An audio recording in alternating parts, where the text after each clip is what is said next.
देखो Faraday's law के basis पे जो न्यूमेरिकल हैं वो अपने पास अलग अलग टाइप के न्यूमेरिकल्स हैं।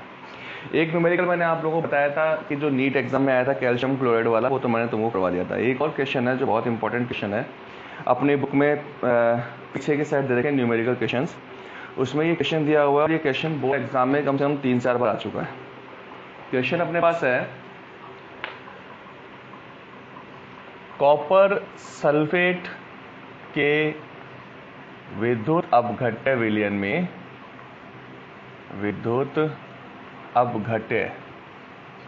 विलयन में 1.5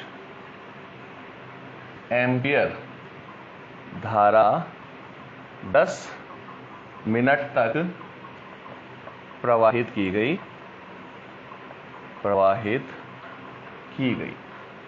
what will be the mass of, तो कैथोड पर जमा कॉपर का द्रव्यमान ज्ञात कीजिए। ठीक है, अब देखो यहां पर ये जो क्वेश्चन है इसमें क्या लिखा हुआ है, कॉपर सल्फेट के वैद्युत अपघट्य विलयन में 1.5 एम्पियर धारा 10 मिनट तक प्रवाहित की, कैथोड पर जमा कॉपर का द्रव्यमान ज्ञात करो, ये पूछा अपने पास। तो सबसे पहले हम क्या करें कि कॉपर सल्फेट जो है उसमें कॉपर का ऑक्सीडेशन नंबर कितना है, +2। ठीक है, और विद्युत अपघट्य में जब धारा प्रवाहित करेंगे तो कॉपर +2 आयन किसमें परिवर्तित हो रहा है, कॉपर के अंदर, और ये कॉपर किसमें जमा होता है, कैथोड पे। अब कॉपर +2 आयन को कॉपर में परिवर्तित होने के लिए कितने इलेक्ट्रॉन की जरूरत है, 2 इलेक्ट्रॉन की। तो अगर 2 इलेक्ट्रॉन मिल जाएगा तो कॉपर +2 किसमें चल जाएगा, कॉपर परिवर्तित हो जाएगा। ठीक है, अब पॉइंट क्या है अपने पास यहां पर, हाँ पॉइंट ये है अपने पास कि अगर मैं 1 मोल कॉपर लूं, कि मेरे को अगर 1 मोल कॉपर +2 आयन है, उसको अगर 1 मोल कॉपर में अगर अपचयित करें तो अपने को कितने मोल इलेक्ट्रॉन की जरूरत है, 2 मोल इलेक्ट्रॉन की जरूरत है। ठीक है, और हमने क्या कहा था कि 1 मोल इलेक्ट्रॉन का आवेश 1 फैराडे के बराबर होता है। तो 2 मोल इलेक्ट्रॉन का आवेश 2 फैराडे के बराबर हो गया। ठीक है, इसका मतलब कॉपर +2 आयन जो 1 मोल कॉपर आयन है उसको कॉपर में अपचयित करने के लिए 2 फैराडे आवेश की आवश्यकता होती है। ठीक है, अब ये बताओ मेरे को कि अपने पास कॉपर का जो 1 मोल होता है, कॉपर के 1 मोल में कॉपर का द्रव्यमान कितना होगा। तो हमको पता है कि 1 मोल के अंदर जो द्रव्यमान है वो उतना ही होता है जितना कि उसका परमाणु भार हो। ठीक है, परमाणु भार और द्रव्यमान जब बराबर होंगे तो अपने 1 मोल हो जाएगा। और अपने को पता है कि कॉपर का जो परमाणु भार है वो 63 होता है, 63, तो द्रव्यमान भी कितना हो गया, 63 हो गया, परमाणु भार भी 63 होता है। ठीक है, तो अपने पास किसके बराबर हो गया, 1 मोल के बराबर हो गया। चलो ये तो अपने को पता चल गया कि अगर अपने पास 2 फैराडे आवेश प्रवाहित करने पर कॉपर की अवक्षेपित मात्रा 63 ग्राम है। ठीक है, अगर 1 फैराडे आवेश प्रवाहित करें तो कॉपर की अवक्षेपित मात्रा कितनी हो जाएगी, 63 ग्राम बटा 2 फैराडे। और अपन ने विद्युत अपघट्य विलयन में कुल कितना आवेश प्रवाहित किया है, तो देखो अपन क्या निकालें यहां पर, आवेश Q बराबर क्या होता है, IT। धारा कितनी प्रवाहित की अपन ने, 1.5 एम्पियर। कितने समय तक, 10 मिनट तक। मिनट को सेकंड में बदला, हाँ तो मिनट को सेकंड में बदलो तो इंटू 60 कर दिया अपन ने। ठीक है, तो कितना हो गया अपने पास, ये 0 से ये उड़ गया और 15 से 90, 900 कूलाम जो है वो अपने आवेश प्रवाहित किया है विद्युत अपघट्य। तो अब देखो रिलेशन आ गया, 2 फैराडे आवेश प्रवाहित करने पर कॉपर की अवक्षेपित मात्रा 63 ग्राम है, तो 1 आवेश प्रवाहित करने पर 63/2 फैराडे, तो 900 कूलाम आवेश प्रवाहित करेंगे तो कॉपर की मात्रा कितनी हो जाएगी भाई, 2 फैराडे इंटू 900 कूलाम। और फैराडे की वैल्यू जो है वो अगर अपने पास क्वेश्चन में दी हुई हो तो वो रखना है, नहीं तो 96500 रख दो। तो यहां पर अगर अपन मैं फैराडे की वैल्यू 96500 रखूं तो कितना हो जाएगा अपने पास 63/2 इंटू 96500 मल्टीप्लाई 900। तो ये अपने पास कॉपर की अवक्षेपित मात्रा आ जाएगी। तो ये जो क्वेश्चन है ये फैराडे नियम पर आधारित है। इस प्रकार के क्वेश्चन जो है वो अपने पास सामान्यतः पूछे जाते हैं फैराडे नियम के बेसिस पे। ये क्वेश्चन तो बहुत पॉपुलर क्वेश्चन है। हाँ बेटा, कॉपर के लिए निकाला अपन। हाँ, न्यूमेरिकल है बेटा, ये न्यूमेरिकल है, फैराडे नियम के ऊपर बेस है अपने पास, और कई बार आ चुका, 3-4 बार आ चुका अब तक एग्जाम में। और देखते हैं, देखिए कोई भी क्वेश्चन मिल जाए अपने को। देखो पीछे की साइड अपने पास एक्सरसाइज क्वेश्चंस दे रखे हैं, उसमें अपने पास एक question number 8, how much amount of electricity in coulomb will be required for the reduction of 1 mole of this design. ये कह रहा है कि ये रिएक्शन लिखी हुई है Cr2O7 2- plus 14H plus 6 electron, इससे बन गया क्रोमियम +3 और 7H2। बहुत सिंपल सा क्वेश्चन है। अब ये कह रहा है कि ये जो अभिक्रिया है इसमें कितना कूलाम धारा प्रवाहित की जाए, कितना कूलाम आवेश प्रवाहित की जाए कि अपने पास 1 मोल Cr2O7 2- से 1 मोल क्या बन जाए, क्रोमियम +3 बन जाए। ठीक है, 1 मोल Cr2O7 2- से क्या बनाना है, 1 मोल क्रोमियम +3 आयन बनाना है। तो इसके लिए अपने को कितने कूलाम आवेश की आवश्यकता होगी, ये अपने से पूछा गया है। तो बताओ क्या हो सकता है बेटा। यहां लिख देता हूं मैं थोड़ा बड़ा।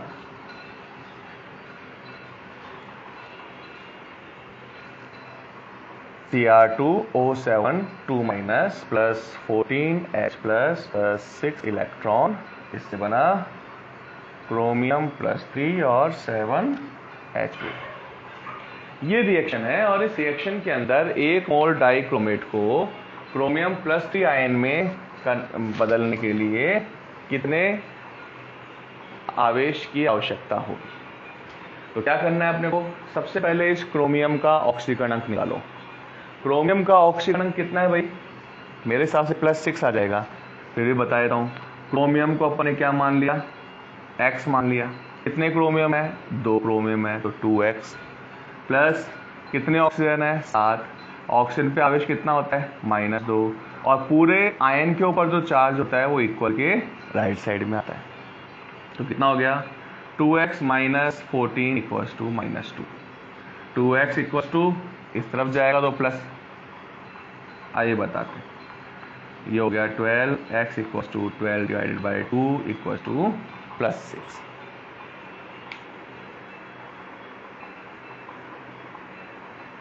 ठीक है, ठीक है। देखो, तो क्रोमियम का ऑक्सीकरण निकालना था, क्रोमियम को X मान लिया। कितने क्रोमियम है, 2 है, तो 2X हो गया, प्लस 7 ऑक्सीजन है, ऑक्सीजन का आवेश -2 बराबर -2। जो ऊपर आयन के ऊपर आवेश है वो इक्वल के राइट साइड में आ गया। तो 2X - 14 = -2, 2X = -14 इधर जाएगा तो प्लस का हो जाएगा, तो 14 - 2, 2X = 12 और X = 12 / 2 = +6। तो यहां पर जो क्रोमियम है उसका ऑक्सीकरण अंक कितना है, +6, और यहां जो क्रोमियम है उसका ऑक्सीकरण अंक कितना है, +3 है। ठीक है, 2 क्रोमियम थे, यहां भी 2 क्रोमियम, लेकिन अपने को क्या निकालना है, 1 क्रोमियम की बात करनी है अपने को, कि 1 क्रोमियम को अपचयित करने के लिए कितने आवेश की आवश्यकता है। तो +6 से +3 बदलने के लिए कितने इलेक्ट्रॉन चाहिए मेरे को, 3 इलेक्ट्रॉन। अगर मैं 3 इलेक्ट्रॉन इस तरफ जोड़ दूं तो मेरे पास +6 आवेश है। अगर इसको 3 इलेक्ट्रॉन दे दूं तो इस पर आवेश कितना जाएगा, +3 रह जाएगा। ठीक है, तो क्रोमियम +6 को क्रोमियम +3 में बदलने के लिए कितने इलेक्ट्रॉन देने जरूरी है, 3 इलेक्ट्रॉन। और अगर हम यहां पर 1 मोल मान लें तो अपन क्या लिखें कि 1 मोल Cr2O7 2- को क्रोमियम +3 में अपचयित करने के लिए 6 इलेक्ट्रॉन थे। ठीक है, किसके लिए, 2 क्रोमियम के लिए 6 इलेक्ट्रॉन की आवश्यकता है। ये अपन ये कह दें कि 6 फैराडे की आवश्यकता है। तो एक क्रोमियम प्लस 6 को क्रोमियम प्लस 3 में बदलने के लिए कितने फैराडे की जरूरत हो गई? 3 फैराडे। तो अपने पास अभिक्रिया में लिखा हुआ है कि इसको इसमें बदलने के लिए 6 इलेक्ट्रॉन यानी 6 फैराडे चाहिए। तो अगर एक क्रोमियम होगा तो उसके लिए कितने फैराडे की जरूरत हो गई? 3 फैराडे की। ठीक है ना? तो अपने पास यहां पर आवेश, हाँ आवेश तुम लोगों को ध्यान रखना है कैसे निकालना है। तो ये हो गया अपने पास। हाँ भाई समीर लेट हो गया आज।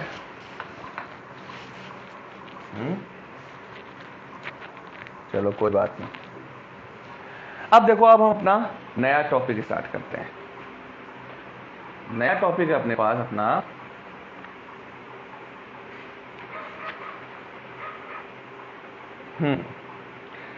अब अपने पास है कंडक्टेंस इन इलेक्ट्रोलाइटिक सॉल्यूशन, यानी विद्युत अपघट्य विलयनों में चालकत्व। हेडिंग डालो, विद्युत अपघट्य विलयनों में चालकत्व। लिखो,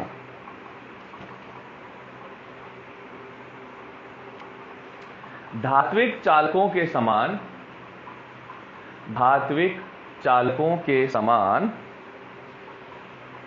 विद्युत अपघट्य विलयन भी ओम्स नियम की पालना करते हैं, ओम्स नियम की पालना करते हैं। इसके अनुसार किसी चालक में प्रवाहित विद्युत धारा, किसी चालक में प्रवाहित विद्युत धारा प्रतिरोध के व्युत्क्रमानुपाती होती है, प्रतिरोध के व्युत्क्रमानुपाती होती है। I equals to E upon R। E क्या है अपने पास? अनीता, E जो है वो अपने पास क्या है? वोल्टेज है अपने पास। ठीक है ना? विभव है अपने पास।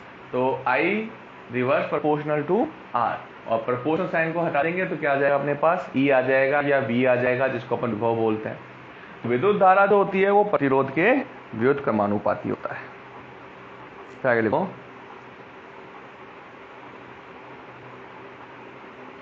रेजिस्टेंस प्रतिरोध कम होने पर धारा का मान अधिक होता है, प्रतिरोध कम होने पर धारा का मान अधिक होता है।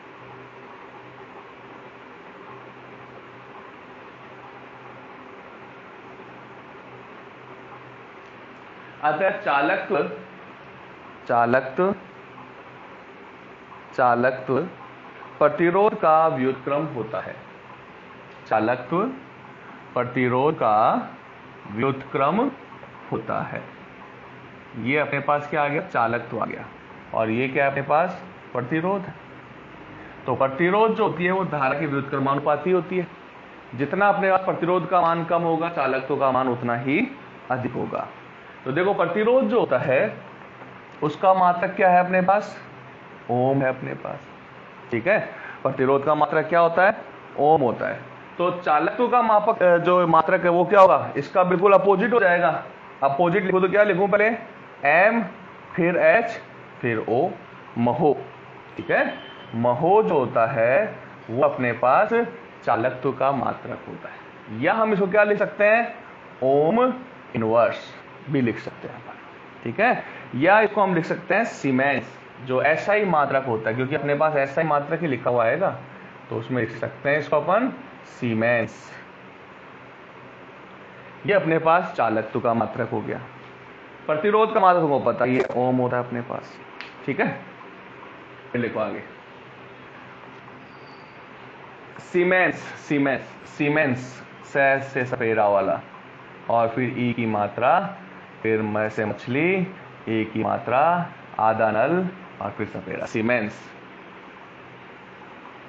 ठीक है, फिर लिखो आगे। लिखिए प्रतिरोध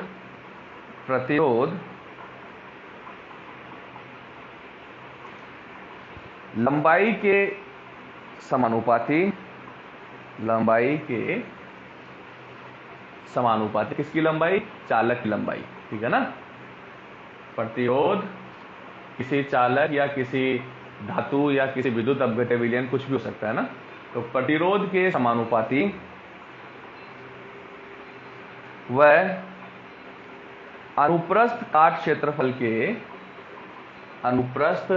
क्षेत्रफल के व्युत्क्रमानुपाती होता है। ये तुम पढ़ चुके हो फिजिक्स के अंदर कि प्रतिरोध जो होता है वो लेंथ के यानी लंबाई के तो समानुपाती और अनुप्रस्थ काट क्षेत्रफल के व्युत्क्रमानुपाती होता है। अगर दोनों को जोड़ दें अपन तो क्या आएगा अपने पास? R समानुपाती L/A, और समानुपाती का चिन्ह हटा दें अपन तो क्या आएगा अपने पास? R बराबर रो इंटू L/A। और ये जो रो होता है इसको हम क्या बोलते हैं? विशिष्ट प्रतिरोध या प्रतिरोधकता बोलते हैं। ठीक है, रो इक्वल टू क्या है अपने पास? विशिष्ट प्रतिरोध है ना, या प्रतिरोधकता। ठीक है, R equal to rho into L/A, या L इक्वल टू क्या लिख दिया अपन? मान लो 1 सेंटीमीटर, और A बराबर क्या लिख दिया मैंने? 1 एम्पियर। तो उस केस में R जो है वो किसके बराबर हो जाएगा? रो के बराबर हो जाएगा। तो परिभाषा क्या आएगी अपने पास? परिभाषा लिखो,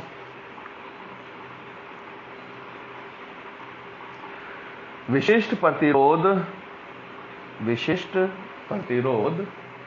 सॉरी मैंने गलत लिख दिया भाई, ये तो क्षेत्रफल है ना, 1 सेंटीमीटर स्क्वायर लिखना, इसको गलत लिख दिया मैंने। A बराबर 1 सेंटीमीटर स्क्वायर।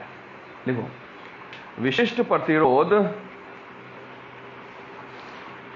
उस प्रतिरोध के बराबर है,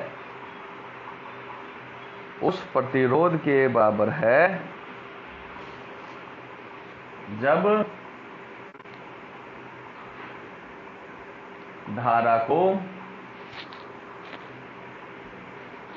1 सेंटीमीटर स्क्वायर अनुप्रस्थ काट क्षेत्रफल वाले विशिष्ट प्रतिरोध उस प्रतिरोध के बराबर है जब धारा को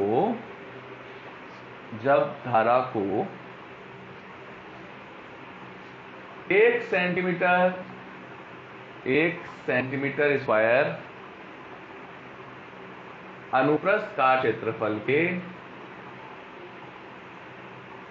1 सेंटीमीटर स्क्वायर अनुप्रस्थ काट क्षेत्रफल के 1 सेंटीमीटर लंबाई वाले चालक में प्रवाहित किया जाए। 1 सेंटीमीटर लंबाई वाले चालक में प्रवाहित की जाए। ठीक है, तो अपने पास चालक की लंबाई 1 सेंटीमीटर, अनुप्रस्थ काट क्षेत्रफल कितना हो जाए? 1 सेंटीमीटर स्क्वायर हो जाए। तो उस केस में R बराबर क्या हो जाएगा? रो हो जाएगा। रो क्या है? विशिष्ट प्रतिरोध। अब देखो बेटा, यहां पर अगर मान लो मैं इसका मात्रक निकालना चाहूं तो मैं क्या लिखूं इसके अंदर? ये जो इक्वेशन थी अपने पास, rho equals to R into A/L। R का मात्रक क्या होता है? ओम। ठीक है, A का मात्रक क्या है? Centimetre square. L का मात्रक क्या है? सेंटीमीटर। इससे ये कट गया, तो रो का मात्रक क्या आ गया अपने पास? ओम सेंटीमीटर। ठीक है, तो रो जो होता है, विशेष प्रतिरोध जो होता है, उसका मात्रक क्या हो जाएगा अपने पास?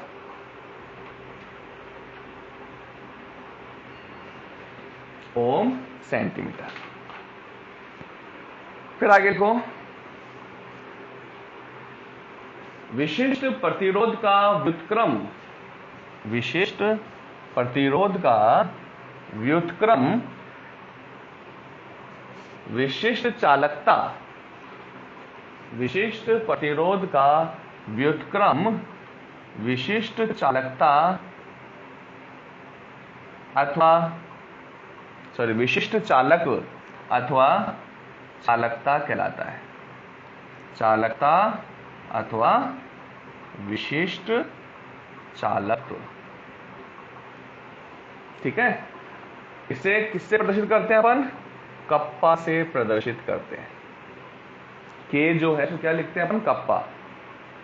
इसे कप्पा से प्रदर्शित किया जाता है। अब आ जाओ भाई वापस से अपने पास वही कहानी वापस स्टार्ट करते हैं।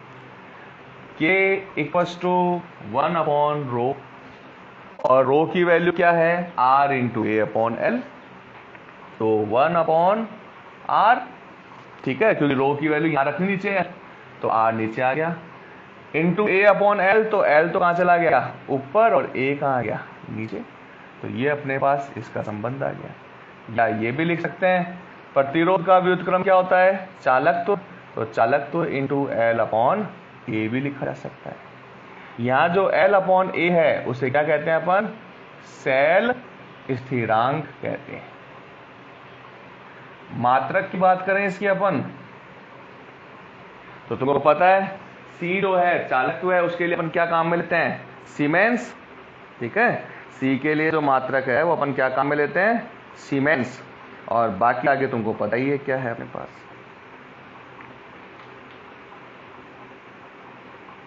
तो मात्रक क्या आ जाएगा? सीमेंस मीटर इनवर्स आ जाएगा। अगर ऐसा ही में लिखेंगे अपन तो ये तो क्या है अपने पास? Siemens into metre upon metre square. ये से ये कट गया तो मात्रक क्या हो गया अपने पास?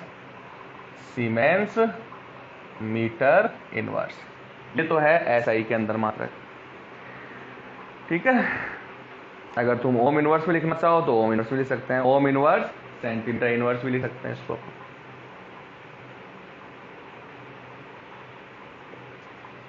तो ये हो गया अपने पास विशिष्ट चालकत्व और चालकता। ठीक है, एक परिभाषा। हाँ आऊंगा, 1:30 बजे आऊंगा। ठीक है ना, चलो एक लास्ट परिभाषा और लिख लो इसके अंदर। अतः इकाई आयतन, इकाई आयतन, इकाई आयतन वाले विलयन में, इकाई आयतन वाले विलयन में उपस्थित आयनों के कारण, उपस्थित आयनों के कारण उत्पन्न चालकत्व को, आयनों के कारण उत्पन्न चालकत्व को चालकता कहते हैं। चालकत्व को चालकता कहते हैं। देखो भाई, एल है 1 सेंटीमीटर, ए है 1 सेंटीमीटर स्क्वायर, तो ये क्या हो गया? वॉल्यूम बन गया अपने पास, आयतन बन गया। तो इकाई आयतन वाले विद्युत अपघट्य विलयन में उपस्थित आयनों के कारण उत्पन्न चालकत्व को चालकता कहते हैं। इकाई आयतन वाले विद्युत अपघट्य विलयन में उपस्थित आयनों के कारण उत्पन्न चालकत्व को चालकता कहते हैं। तो ये हो गया अपने पास चालकता खत्म। बाकी करेंगे अपन नेक्स्ट क्लास में।